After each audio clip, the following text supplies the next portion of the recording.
catch. Coach Lucas said it was on a play. They knew that was going to be something they were going to do. So you guys got in that situation. You know that ball was coming. Yeah, so I saw that it was man coverage right away. So after the snap, I just faked that motion over the top, and luckily that corner flew over, and he had me man, so no one else had me. So once I caught it, I knew I'd be alone, and just had to make sure I run fast enough to get in.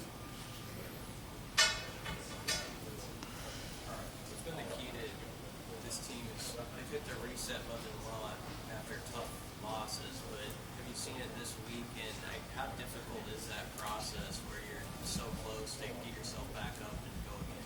Yeah, I mean, it's been easy with this group. We've all been really supportive with each other, especially after, just noticed a big difference after that Oklahoma loss. I feel like that kind of made us realize how good we can be.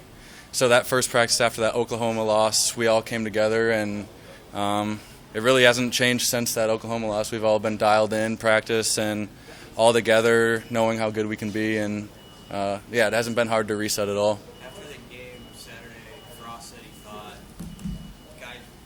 you guys believe you're going to win it. It wasn't like something bad's going to happen. Maybe that was a feeling in the past. Did you sense that, or what you see a flip in that mindset at all? Yeah, I mean, kind of like we talked about it. Just in the past, we've kind of been known to come up short and stuff, and we've kind of flipped that mindset into just, like I said, yeah, we know how good we can be, so now our mindset isn't how can we not lose, it's how can we win. And I've just noticed that throughout the whole team, just going out and making plays, not afraid to lose, and go expect to win. So what was so instructive about that Oklahoma game? Is there anything in particular? I think that was a game where we all played really well on all units, and we realized that that's our reality now. Is we're a team that can compete with anyone, and just having that test. I mean, I think they were ranked third, so once we go at the time. So once we go head to head with those guys, it was just a matter of doing that and realizing, okay, now we know for a fact, rather than maybe we can go head-to-head with them, now we know for a fact we can go head-to-head with anyone in the country. What have you seen from Ramir the last couple of weeks with what he's been able to do, and what does that do for the offense when you see a guy who wasn't high up on the depth chart early on kind of ascend the way he did?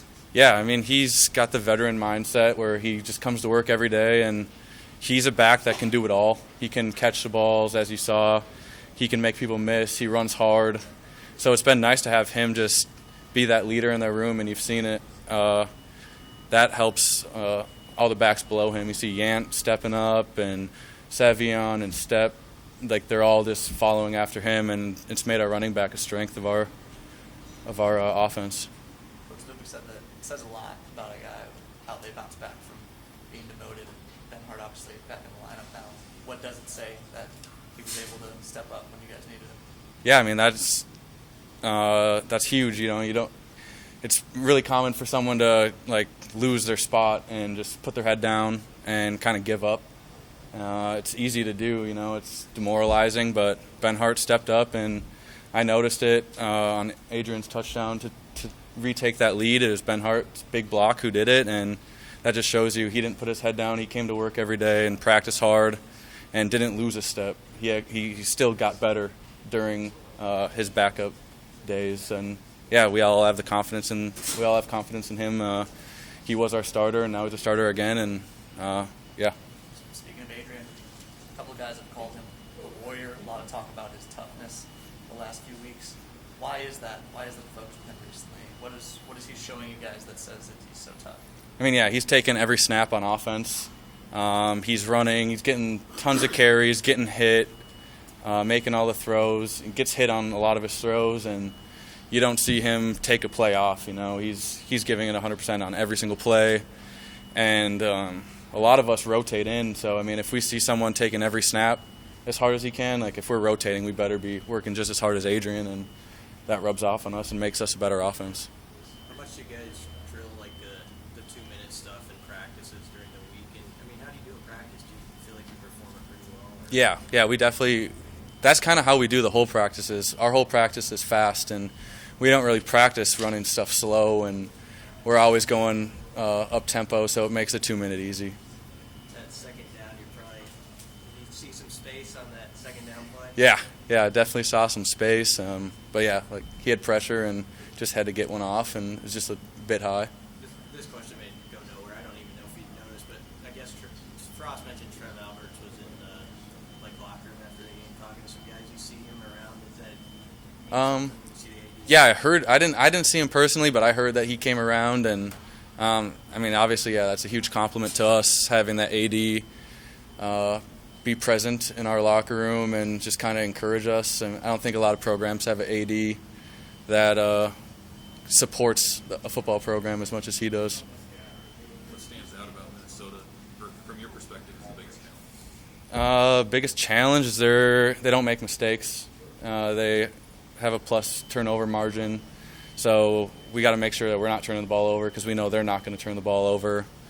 And they're just sound team and physical defense.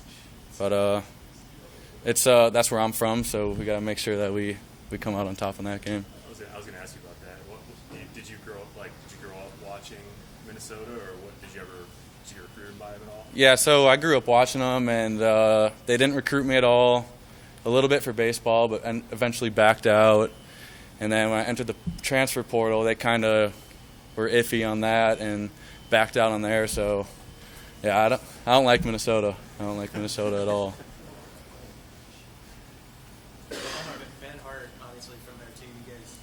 You talk about that a little bit? Yeah, we're locker buddies, so he's right next to me in the locker room, and we always talk about how we don't like Minnesota, and we got to beat them. We got to beat them this week. Fired up. Yeah. Beyond the obvious of getting back in the lineup. Yeah, he's fired up just to be starting, and even more fired up to get a chance to beat our hometown. So your locker's next to his. You see him every day.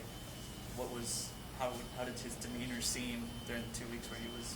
Yeah, I mean, he was disappointed. I mean, he works hard, and he's a competitor, so obviously, yeah, he's not going to be happy about getting demoted. But on the field, I mean, you didn't see a step down. You saw him work maybe even harder, and he got better every single day. Did you say when the news first came down that they were going to switch up the line? Did you say anything to him to encourage him? I didn't say much to him. I know the offensive line is tight knit, and they talked it out, and basically just said that your spot's always up for grabs. There's competition throughout the season. It's a long season, so they just really emphasize that you're competing for your spot every day. So just because you get demoted 1 week doesn't mean that you can't gain it back the next. Do you know anyone on Minnesota being from there? I'm kind of old now, but I know Philip Howard. We played against each other in baseball and football growing up, probably since like 6th grade. So we're going to be two 23-year-olds out there, and it'll be fun to play him one more time. You got any food recs for us? Food Rex? I don't know. I don't know about Minneapolis now. Anything else for Levi? All right. Thank you. Got it.